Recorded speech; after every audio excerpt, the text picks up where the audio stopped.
Welcome back, fight fans. We're here yet again for another episode of Shootin' the Shit podcast here on the MMA, Loudmouth MMA Podcast Network, as well as Combat Press and everywhere where this show is streamed.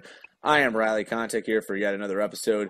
Before we bring our guests on the show, I am going to, of course, quick plug our sponsor here. If you're in the greater Illinois area and you need any home construction progress in or out, go to facebook.com and check out Cornelius & Sons. They will help you with any of your indoor home projects, especially since it's getting cold here in Illinois. Plumbing, kitchen, flooring, anything you need. Again, go to facebook.com and check out Cornelius & Sons. All right, with that out of the way, we are going to get to our guest of the week. Another great guest we have here. She is the LFA Strawweight Champion of the world. Among that, she is undefeated, and she is an excellent fighter and hopefully an excellent guest. We have Loopy Godinez on the show. Loopy, how are you doing today? Good, really good. How are you? Oh, we can't complain. It's a Friday, and we're getting close to the holidays, so I think that's the best part. So Merry Christmas, Feliz Navidad. What is your Christmas plans so far? My family and I and my boyfriend are planning to go to Bone Island. It's like a little island here in BC. And usually we go there. That's where his mom lives, and that's where we usually do it. They have like a little cabins there, and it's really nice. Just kind of away from everything. Very cool. So even through COVID, you guys got a little plan. That's cool. So is this the first time you've done that, or have you done that in the past? No, that's probably the 4th or 5th year that we're going there.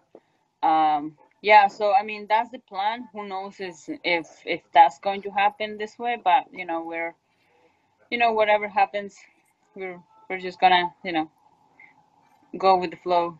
For sure, for sure. So, first topic we'll talk about. So, obviously, you were born in Mexico. If I can do the Spanish correctly, it was hot water, Mexico. If I'm saying that correctly, my Spanish is okay. But you live in Canada. You fight in the U.S., so you kind of cover the whole North America. So, kind of just tell us your journey. So, you were born in Mexico, moved to Canada, doing the whole thing. Just give us a background of what Loopy Godinez has done in her life. Yeah, I born in Mexico. Is called Aguascalientes. It's hot water. Yeah. So my Spanish is okay. Yeah, it's not bad. When I was about 14, my family decided to move to Canada for safety things, in Mexico. Then, yeah, I've been here now for about 11, 12 years, something like that. And it's been great, Of course, it was hard in the beginning. We had to work really hard to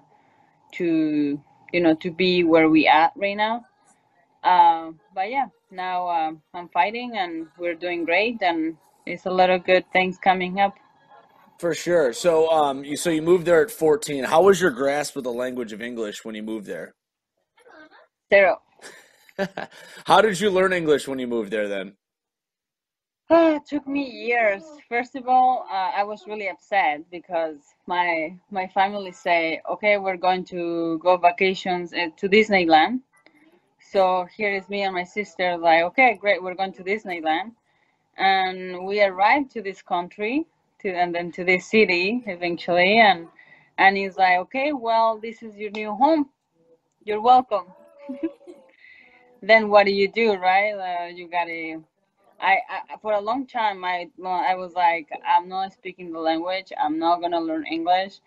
I was a teenager. What do you expect? Right? Angry. And then I went to school. Then when I finished high school, I started kind of like working here and there. And then you had to learn English eventually. Right. Yeah. It still is not that great, but people can understand a little bit. No, I mean you've spoken complete sentences to me, so obviously you speak well enough. So, so you said that your parents left Mexico for a specific reason. Why did they leave Mexico? Well, it was at that time in Aguascalientes, the cartel. It was like going around and like asking for money in business and stuff like that. So we are 4 girls, and my dad had to take a decision, and this is what happened. For sure. So then, like, what did your dad and your mother do when they got to Canada? What was the profession of choice? Oh man. And if Well, you don't want to say, you don't have to, but you know. no, no. I'm good with that. It was really hard, of course, because no English. Now imagine. So we are a family of six. So we're Okay. four girls, mom and dad. No anyone speak English. Nobody. And now we are in this country where we came with just our clothes. Um, and then now we had to find a job, right? Hmm. So my dad started working like painting houses or something like that. And he never painted in his life. He never fixed anything in his life. He was always in like a businessman in Mexico. Like he Sure. didn't really had to use his hands. It was mostly like, selling, buying, and stuff like that. But here with no English, everything is so much difficult. Um, so yeah, this it is really funny because like he gets this job as a painter, I guess. He never painted in his life, and they were uh, these people. They were like, okay, so you cannot stand the ground with paint. You cannot do this. You had to go up there and then paint it. And he's scared of heights and blah blah blah. So he, of course, he did it wrong. It was a mess. They sent him home about noon. He comes where we were staying with like his little lunch bag. It was so funny to watch. He was really upset, of course, right? Like nobody like before Yeah. kick him out of a job like that, right? So anyway, so he's like, okay, well, we gotta go find a job. We started going to different um, car places where you buy cars and Yeah, stuff. yeah, car dealership. Yeah, car dealership. And then me and my dad started explaining like my dad, we clean cars, You wash but his cars. English, Yeah, yeah, yeah. yeah, like kind of like super broken English. He was like half English, half Spanish, half mixed, like really bad. And some people will be like, okay, okay, no, thank you. Some people, he find a job, he started working with those guys, and then he had this idea where he started his own business, going around houses. He bought his little vacuum and products and stuff. And then me and my dad, we started knocking houses to offer cleaning cars. Oh yeah, yeah. So yeah, but some people, you don't see that very often here in Canada. I guess in Mexico it's pretty common that people like knock on your door and it's like, oh, we're selling this, we're selling that. Yeah. Here in Canada, it's not that common. So some people will just close the door on our face. Some people will be really nice.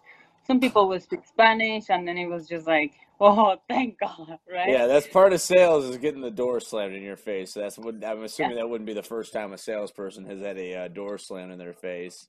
yeah, But I mean that's a great story, So I don't know if you know this, but obviously my background is I'm Polish, and I've been told that the Polish and the Mexicans are basically the same. We're both good at roofing. We're both good at drywalling. We both have the same music, different yeah, languages.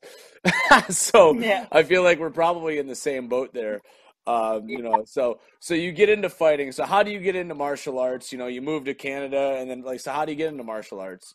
Was always since I was a little kid, I was always interested in something like that. I like to see the WWE, and I always wanted to do Oh, something so like. you were into pro wrestling. Yeah, but I never knew that it was something like MMA. I never saw that in TV. So I was like, okay, I want to be a WWE. I was just a little kid, and then my mom put me into judo when I was about 10, or maybe younger. I did really well, and then teenager hit, and then I was like, nah, I don't want to do that. Blah blah blah. Years go by. I come to Canada, met my boyfriend, and then he's like, maybe you should go back to judo. Went back to judo, hurt my knee. Then years go by. We see, we went to a bar or something like that, and then I saw Ronda Rousey fight, and then I was like, oh, never mind. I want to do that. So So did you ever belt in judo, or was it like a very short thing? it was a short thing. When I started doing it here, they give me, I think it was a blue belt. Yeah, so I can compete with blue and brown. And I think I'm black. I think you're allowed to compete. Yeah. So yeah, So that's yeah. probably the equivalent of the Brazilian Jiu-Jitsu belt, which would be just above, a certain amount and just below. But so, before we get into the MMA stuff, do you think there's a point where you would just be like, yeah, let's do pro wrestling because that's what WWE is like? Would you like to do pro wrestling, or is that just what got you into MMA? Well, Reina is what got me in MMA, right? Like it's just something that I saw in TV that I was like, well, I want to do that because I'm really hyper and stuff, right? Yeah. Me too. Uh, yeah. But I mean, in the future, after MMA, not right now, of course, if if I have an opportunity, I mean, why not for a little bit, make some money, and then that's it, right? Do you think you could do both at the same time, doing MMA and pro wrestling? Because there's definitely people that do both, and there's guys and girls that do not do both because they want to focus on one. Well, I mean, you could, but I wouldn't do it just because. I mean, if you just wanna get by MMA and not be the best, sure, you can do multiple things if you want. But if you wanna be the best at one thing, I don't think that's very smart. Sure. Yeah. I mean, So, yeah. oh yeah, absolutely, and I think that's the smartest thing, especially for a martial artist. You want to focus on one thing, and everyone always says like focus on one thing. If focus on MMA, you don't focus on judo, you don't focus on jiu-jitsu, you don't focus on Muay Thai. So obviously, you've broken out in MMA. You're clearly one of the top prospects in women's, MMA and strawweight, flyweight, whatever division you want to be in. Last fight you had was against Vanessa Demopoulos, a contender series veteran. You won a majority decision. I think most people would probably say, I don't know why it wasn't unanimous. I watched that fight, and the fact that was one judge swayed one way is a little questionable. So why don't you just comment on the fight against Vanessa Demopoulos that got you the LFA championship? How would you grade yourself? What could you have done better? Just break it down for us. Definitely a lot. I could have done a lot more. I can see. Well, like I don't understand that the judges, right? That was kind of like Nobody does. yeah, kind of like a little bit of bullshit. But at the same time, if you go to this dance, that's you. But that's on me. That's my fault. I should have finished the fight. But at the same time, she would have go down. I hate her so much. You know. Yeah. So yeah, I had a lot of fun. That's for sure. And at the same time, I'm glad I got to do the 5 fives because that energy, that intensity, you cannot get that in the gym. Yeah. So it's kind of nice to get it out of the way and have that experience right now, early in my career. So at that sense, it's good. Did you Um, think that? I mean, obviously, your boxing was just on another level than hers. When you went into that fight, did you see her as, yeah, you know what? She's got very good jujitsu. Let's keep it on the feet because I'm just clearly a better striker. it was one of the points that my coaches were like, well, if you're winning the striking, why go to the ground or why take her down or just do what is working, right? Right. And I mean, every fight when I go in there is like, let's see what's working. If my boxing isn't working or whatever, I go and take them down and try it down there, right? This fight that happened that I was a better boxer and why not? I love boxing too. Hey, me and you both. That's my strong suit as well. If you had to say what in terms of we saw obviously you were the better striker than Vanessa. There's no doubt about that. You picked her apart. I would say that most people would say majority decision was a joke. You clearly won that fight by unanimous decision. In terms of your ground game, if you got to grade it on a scale of 1 to 10, what do you think your ground game is? Jiu-jitsu, judo, wrestling? Um, well, I always think I'm shittier than I am actually. But I wanna say an 8. I wanna say 8, and I'm being generous stuff. Don't worry, I say I'm a 2, and that's generous. So dos muy generoso. Yeah. But yeah, absolutely. So That win over Vanessa was huge. LFA obviously is a feeder to the UFC. We have to assume that they're probably calling. I don't know. Have you heard from them yet or no? Uh, well, management just told me to stay ready, to be ready, not to be fat. That's it. My girlfriend tells me not to be fat, but she's not. I guess that's management, right? Yeah. Right. They didn't say it that way, but that's what they That's what they mean when they say that. We all know that, right? meant. So big win in your last fight. Just taking a look at the UFC roster, and maybe you haven't looked at it this way because I didn't give you a lot of notice, but if you could have a first fight in the UFC, given the people that are there, is there a single person you want to just fight to test yourself, or just you want to fight that person in your first UFC fight? Well, I will be happy to fight anyone in the top 10 or top 5. Like right off the go, right? That would be great. But I understand that I had to climb that ladder, so I pretty much will fight anybody. I have never ever picked my fights, so whoever they give me, I'll fight. Sure. But Do you believe in doing call outs as a fighter, or do you think that it's like destiny? Whoever they put in front of me is who I take. well, before I fought Vanessa, I actually messaged her, saying like, "Hey girl, let's do it," right? Like That's blah how I blah blah. usually pick fights. I used to say, "Hey, girl." No, I'm kidding. Yeah. But like I was nice, Hmm. like yes, I asked people like, hey, like I want to fight, I haven't fight, if you're interested, let's do it, right? Like I Right. think it will be a fun matchup, whatever. Some people will make it happen, some people will just ignore me, whatever it is. So I never, like I have never been like picking my fights like, oh no, I won't fight this one, oh I will fight this one, I won't fight this one. It's just like they say, if you want to fight her, or they accept it or whatever, okay, fine, let's do it.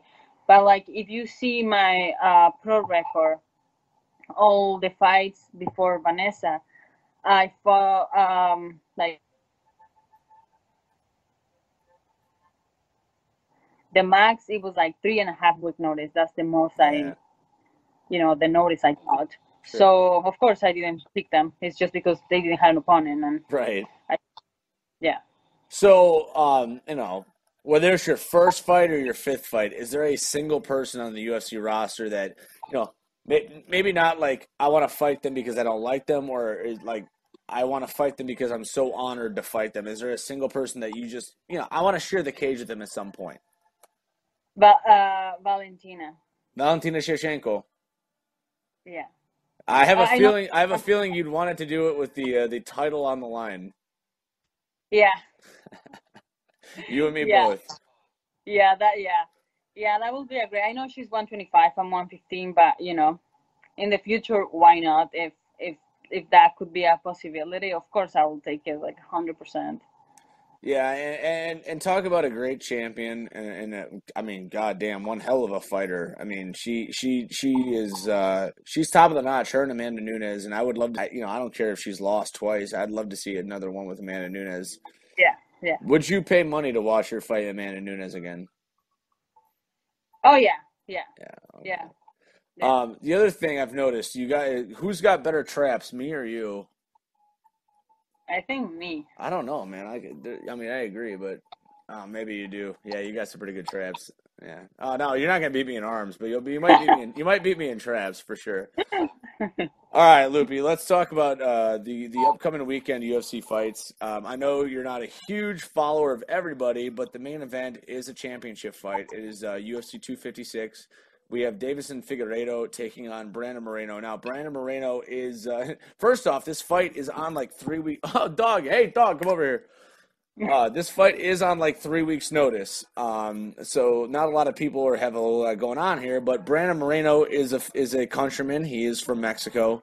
So do you have any idea what's going on in this fight between him and Figueroa? And if so, do you have a breakdown and a prediction of what's going to happen in this fight? Um. Okay. Have you trained with Moreno before or no?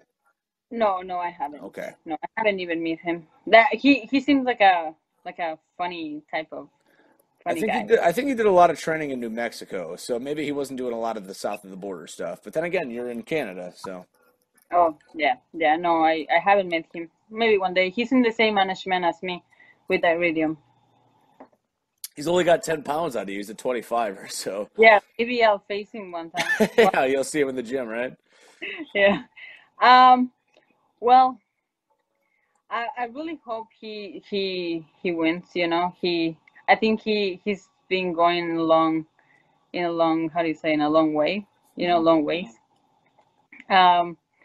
I don't know. That's kind of hard to, because the other guy is also really good. He's very good. Yeah, absolutely. And you know what? His brother just got signed, and I think part of the reason he got signed is because Figueroa did that thing where he's like, "Hey, if you want me to take a title fight in 3 days, you got to sign my brother." So his brother will be fighting the new year. So if you have a brother who's an MMA fighter, win your next fight and just be like, "Hey, if you're gonna sign me Yeah. again, find Johnny Godinez or Jimmy Godinez or whoever you got as a brother." Yeah. Actually, I got a sister that maybe one day she will be into the MMA. So We will keep an eye on that. Is she has she taken an amateur fight or no? right now they're wrestlers. She's a They wrestler. Okay. Yeah, they're gonna go to Olympics. Not this time, but they're training for, yeah, 20, whatever. Yeah. yeah, 20 Well, whatever. Yeah. well, I can say one thing. A lady wrestler is definitely a good background to have. It's there's not as many lady wrestlers, so if you come in with a wrestling background and you're a female, you got a really good chance of doing things. Suarez, Esparza, they all got Spanish last names. Yeah. Oh yeah. Yeah. And she did boxing for a little bit with me, and she didn't stick around, but you can tell that she got that fire in her. So she's gonna be. Some people are fighters, and Yeah. there's one Godinez that's obviously a fighter, and hopefully we get a second one because that can't be a bad thing. So, Yeah. Yeah. yeah. So LFA champion, we really hope to see you in the UFC sometime soon. I'm sure it won't be too far off. This is the part of the show where we let you have the floor. Say whatever you want. If you want to thank anybody, go ahead. If you want to plug something, go ahead. The floor is yours. What do you want to say, Lupita? Thank you. Well, thank you for having me and for do this. Thank you. Um, Absolutely. and I just want to thank everybody that has been with me since day one. All my coaches. I like everyone that is. Yeah, it's been the same people since I started my career. So and of course I met a lot of people through the way. And I just want to say thank you to everyone. And yeah, thanks for all the hard work and get me ready for every single fight and every single camp and every single day grinding with me. Perfect. And you know what? You deserve all the success you get. Like I said, I saw your last fight. I had you on my radar. I watched what you did to Demopoulos. That was beautiful. Your boxing, outstanding. You're obviously a great mixed martial artist. So, obviously, thank you for coming on the show. Without you guys, the show doesn't happen. So, I will plug myself real quick, and then we'll let you go for the night because it's Friday. It's Friday when we're taping this. So I'm sure you got big plans. You're going to go to the movie theater and have a few popcorns or whatever. Uh, thank you to you. Thank you to Combat Press for continuing to show this show, Loudmouth MMA. Check out MMA Intel. We got new scouting reports every week, rankings, predictions, everything. I keep getting a lot of messages about how much money I've won people on predictions. So thank you guys. And geez, other than that, that's it, So check the Twitter and the Facebook for the new episodes, including this one. So this will be up Monday. We'll send it over to you, and hopefully you enjoy it. Lupita, thank you so much again for coming on. Again, like I said, without you, we don't have this show. So thank you for coming on. Really interesting stuff. So for Loopy, Godinez, I'm Riley Contact saying, continue watching the fights, continue watching the show. Go fuck yourselves. Have a beautiful night.